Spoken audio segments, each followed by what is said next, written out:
Muy buenas. Vamos a hacer perdón, idealismo trascendental. Hemos visto por qué dice idealismo, ¿cierto? Viene de las ideas, solo de ideas, es decir, todo está fundamentado, toda la existencia viene del pensamiento. Todo lo que existe viene del pensamiento, de algo sobrenatural. En este caso se podría decir Dios en de las religiones. Trascendental, es decir, que lo que estamos pensando, no llegamos a ese punto, eso trasciende, no podemos llegar, ignoramos esa parte. Es lo que nos enseña Manuel Kant. El pensamiento de Kant representa un intento vigoroso y original de superar, sintetizándolos, las dos corrientes de la modernidad, el racionalismo y el empirismo. Debe por ello ser considerado como la culminación filosófica del siglo XVIII. Manuel Kant, 1724-1804. No tuvo nada excitantes ni extraordinario. Hombre de profunda religiosidad, fue educado en el pietismo, sobrio de costumbres, de vida metódica, benévolo, provinciano. Solamente una vez en su vida salió de Nuremberg, su ciudad natal, no fue lejos ni por mucho tiempo. Soltero, o Descartes, Spinoza, Luc, Leibniz encarna las virtudes, tal vez el aburrimiento de una vida dedicada por entero al estudio y a la enseñanza.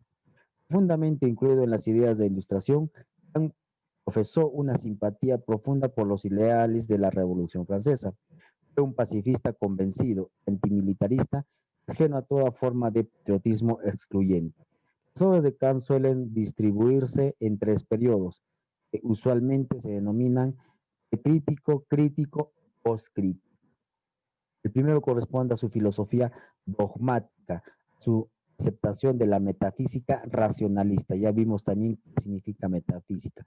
Es algo que está más allá de lo físico, de lo material. Siguiendo a Leibniz y Wolff. Sus obras más conocidas e influyentes fueron escritas en el segundo periodo, la crítica de la razón pura, 1789, y la segunda en 1787. La crítica de la razón práctica, 1789, ya saben esa fecha, ocurrió, ¿no es cierto?, la Revolución Francesa. La crítica del juicio, 1790. Además de ellas, produjo una notable cantidad de obras y opúsculos. La originalidad, el vigor y la influencia de su pensamiento obligan a considerarlo como uno de los filósofos más notables de la cultura occidental. Es cierto, porque también Manuel Kant postula una teoría sobre cómo se originó el sistema solar. Según él era por unas nebulosas, obviamente nebulosas en el espacio, como unas nubes ya, nubes, y esas se condensaron e hicieron planetas. Ahora, sus órbitas, ¿cómo? Según él, estaban girando, y en esa forma de girar, las nubes empezaron a tener esta forma justamente de tener su órbita, lo que planteaba en ese momento. Tenemos entonces, ¿qué puede conocer? Los de juicios, dice, juicios analíticos, son aquellos en los que el predicado está implícito en el sujeto, es decir, algo nos dice del sujeto. Por tanto, no dice nada nuevo del sujeto. Claro, nos está hablando, está dando a entender el sujeto, ¿no? Perdón, el predicado. Está en el sujeto, algo. Es una verdad tautológica, bello, universal y necesaria, apodíctica. Y además es a priori independiente de la experiencia. Cuando dimos a priori es antes de lo que vamos a experimentar.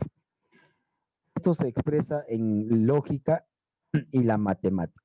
Ejemplo, los cuerpos son extensos. O sea, tienen un espacio, lo que se quiere decir, claro.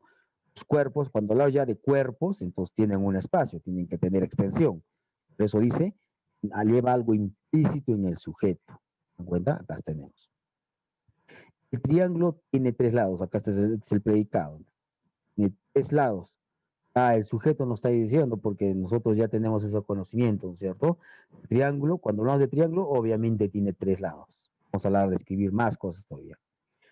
Juicios sintéticos son aquellos en en el que el predicado no está contenido, está contenido, o sea, no está nada implícito en el sujeto. Por lo tanto, dice algo nuevo del sujeto. Por ello, es particular, no necesario. Y además, a posteriori, después de la experiencia. Está después de la experiencia. ¿No?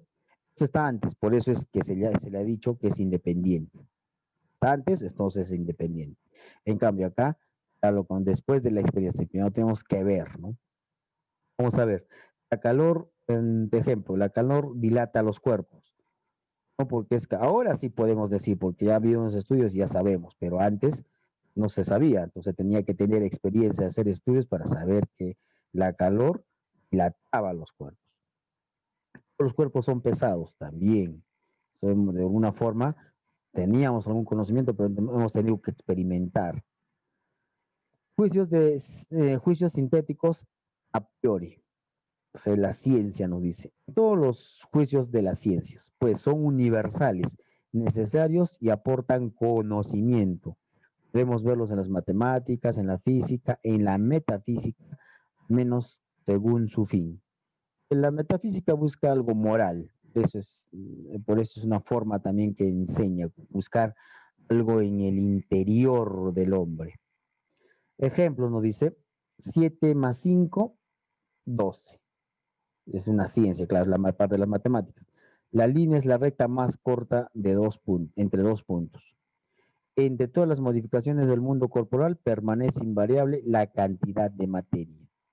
En toda transmisión de movimiento, acción y reacción sería siempre igual. Bueno, acá está citando lo que nos habla Newton, ¿cierto? El mundo ha de tener un primer comienzo.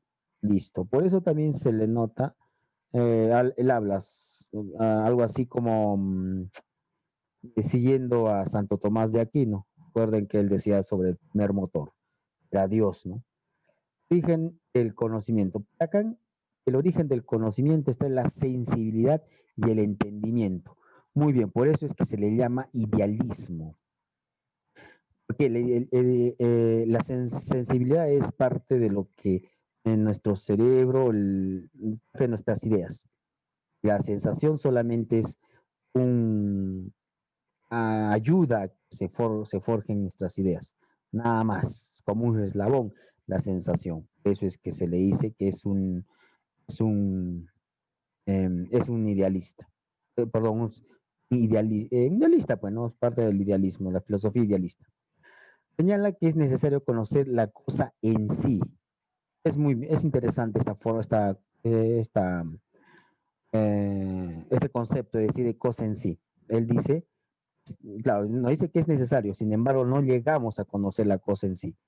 Conocemos la cosa, que es el fenómeno, pero en realidad, conocer la cosa en sí, la cosa así, verificarla, si esto, por ejemplo, yo les digo, a ver, es una piedra, conocemos el concepto de piedra, conocemos el fenómeno, la piedra, pero entenderla más, buscar más de qué está, según él estamos hablando, ojo, no podemos llegar a esa forma de entender. ¿Se dan cuenta? A filosofía contrapuesta sería de los marxistas, diría, sería la cosa para nosotros, es decir, lo que sí vamos a conocer. Un ejemplo, para nosotros la cosa en sí, por ejemplo, sería, para nosotros, o mejor algo más antes, para su tiempo hablamos del litio, metal, se estudió casi 100 años, no sé, ya se había descubierto, pero no sabía para qué servía. Un elemento químico, un metal líquido, ¿no es cierto? Rápido se desvanecía. No se sabía, pues, ¿no? La cosa en sí, conocíamos, no sabía para qué servía. La cosa en sí no faltaba estudio, estamos ahí. Entonces, se ha estudiado, ha pasado el tiempo y hasta llega a un punto en que ya se utiliza para varias cosas. Y nuestra actividad, no, una de ellas, por ejemplo, es medicinal. Se dice que se tomaba este expresidente Alan García, ¿no? Pero, en nuestra actualidad se utiliza para algo importante. Son para las baterías de los vehículos eléctricos, en base a baterías, ¿no? A batería eléctrica, ¿no es cierto? se utiliza este metal litio. En cuenta, entonces ya conocemos mejor. Entonces, eso dice los marxistas, decían, eso es cosa para sí. No es que tanto la cosa en sí nunca se vaya a llegar a conocer, no. Lo que pasa es que nos falta conocer más para llegar a entender verdaderamente. ¿En cuenta? Y eso llega poco a poco. Pero el marxismo se basa en la ciencia, en el proceso. Vamos entonces contraponiendo nada más a lo que no dice Kant. Entonces Kant dice no se puede conocer, porque es lo que nos quiere dar a entender. Solo conocemos los fenómenos. La cosa en sí dice que es el noumeno, lo que existe fuera de nosotros, o sea, nuestra conciencia, por eso los fenómenos, lo que activa la facultad de conocer. Pero sin embargo, vamos a ver, sin embargo, no nos es posible conocerlo de ningún modo. ¿Se dan cuenta de lo que les explicaba? Él dice, no, conocemos esto, solamente ese fenómeno, es independiente. La conocemos, pero no vamos a llegar a conocer realmente. Algo así como Dios, por ejemplo. Ahí justamente también entra el idealismo, ¿no? Que no podemos entrar ahí, pensamos. Entonces es trascendiente, porque si decimos ahí, llegamos a un punto de conocer, pero ahí nomás quedamos. Sé que sabemos que hay algo, pero ahí no podemos llegar a entender verdaderamente su existencia. Hasta ahí no llegamos a entender. ¿Bien? Solo conocemos el fenómeno como veremos, nada más, eso nada más conocemos. En este caso podríamos hablar de Freud, por ejemplo, de cuando él plantea el inconsciente. Él decía que el inconsciente nunca se va a llegar a conocer, está ahí, nunca se va a llegar a conocer. Entonces, el inconsciente sería la cosa en sí, nunca se va a llegar a conocer. En, en teoría, en ciencias en parte de psicología, pero sin embargo, en psicología soviética plantean el subconsciente. Sí, el subconsciente sí se puede llegar a conocer. Pues se podría decir que sería un sinónimo del inconsciente, aunque no tanto así. ¿Por qué? Porque el subconsciente se puede estudiar, se puede saber de alguna forma. En cambio, el subconsciente no, de que no se va a llegar a conocer, según Freud. Podríamos dar le estoy dando un ejemplo de cómo es que plantea o dice, ¿no es cierto?, de la cosa en sí, que no se llega a conocer o no se va a llegar a conocer. Solamente conocemos algo de ese fenómeno. Bien, la materia del fenómeno es lo que dentro del mismo corresponde a la sensación, justamente lo que decía, lo que ese rato estamos aprendiendo.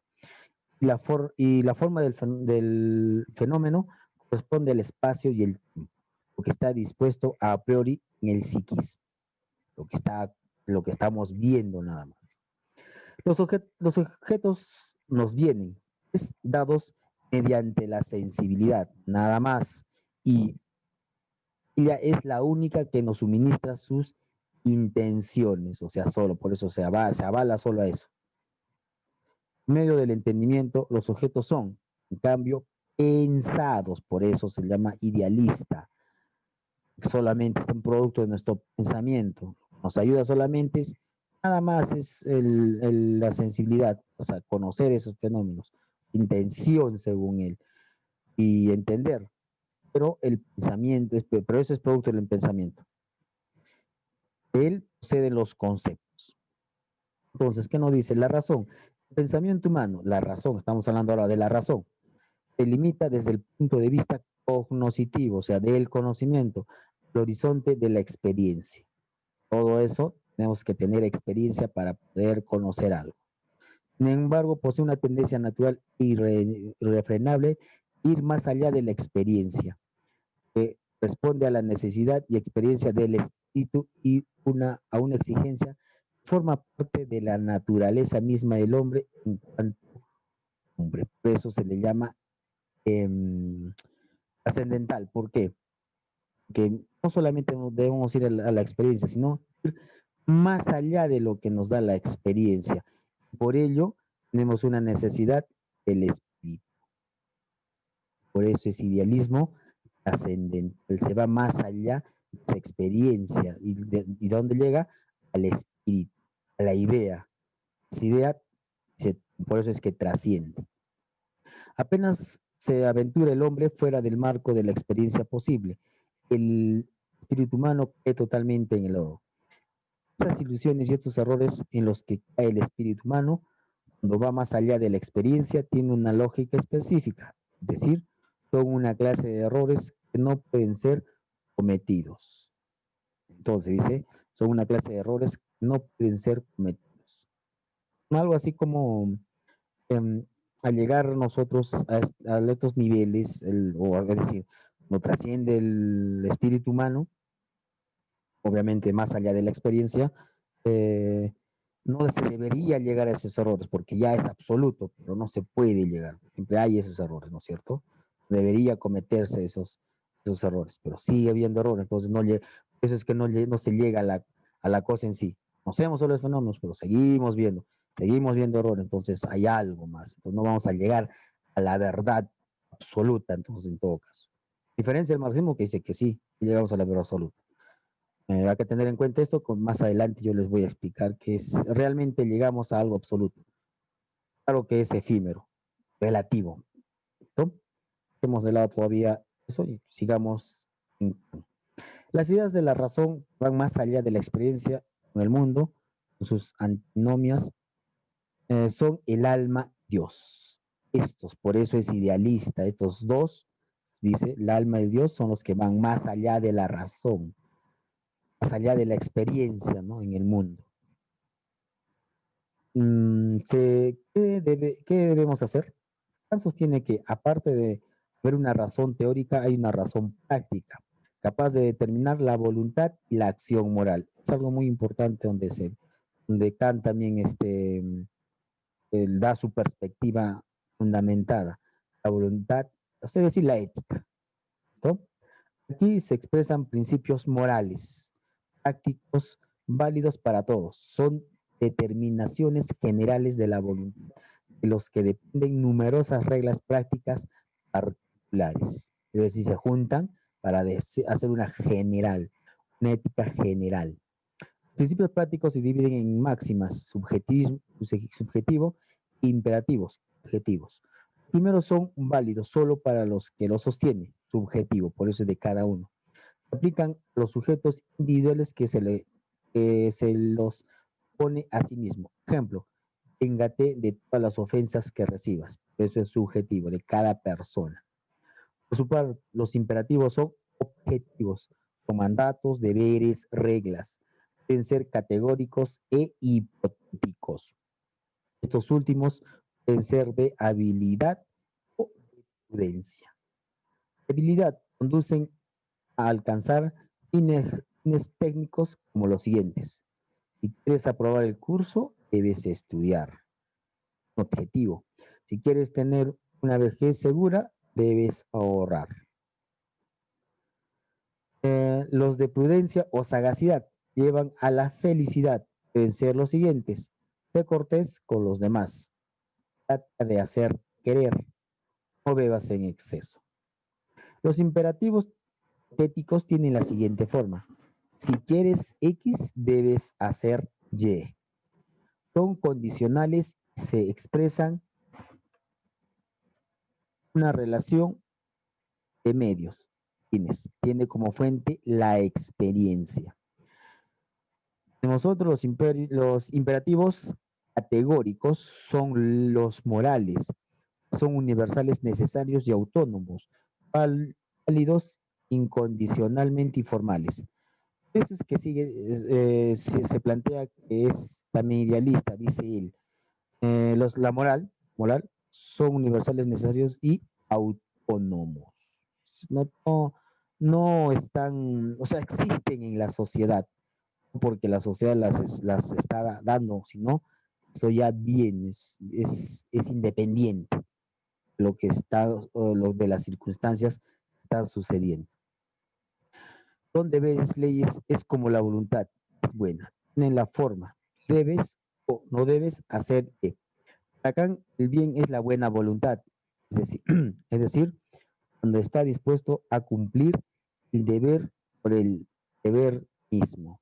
Los imperativos categóricos son universales, que se debe comprar solo según la máxima de su voluntad, de la que al mismo tiempo puedes querer que se convierta en norma universal.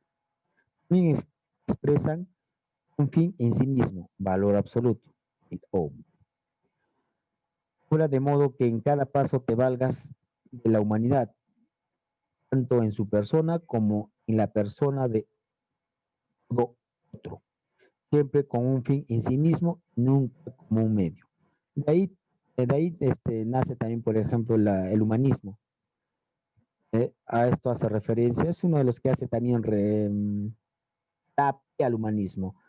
El hombre no debe ser el medio, sino el fin. Claro, eso se trata, ¿no? En la sociedad. El hombre debe ser el fin, no el medio. ¿Por qué? ¿Qué sucede en la actualidad, por ejemplo? El capitalismo.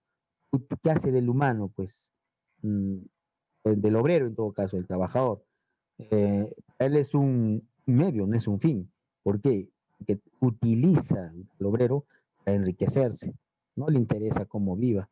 La cosa es que le dé, claro, no tanto que no le interese, sí le interesa cómo viva, pero solamente para que pueda tener lo necesario y pueda trabajar lo necesario, lo que corresponde. Nada más. Eso también hay salubridad y toda esa cuestión. Bien. De ahí, por ejemplo, en la actualidad, ¿por qué hay, hay proyectos de salubridad o qué se cubre o por qué no deben morir las personas en todo caso? El virus, ¿no? En este caso, el virus. No se sabe o se especular, está hecho a cierta población, mueren los mayores.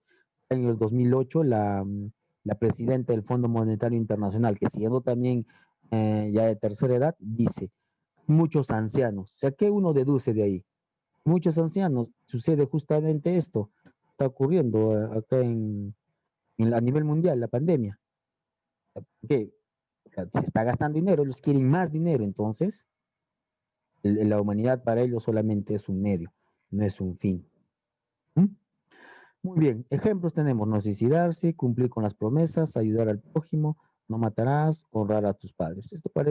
Esto parece lo mismo de los mandamientos, ¿no es cierto?, de los católicos. Bien, chicos, hasta aquí.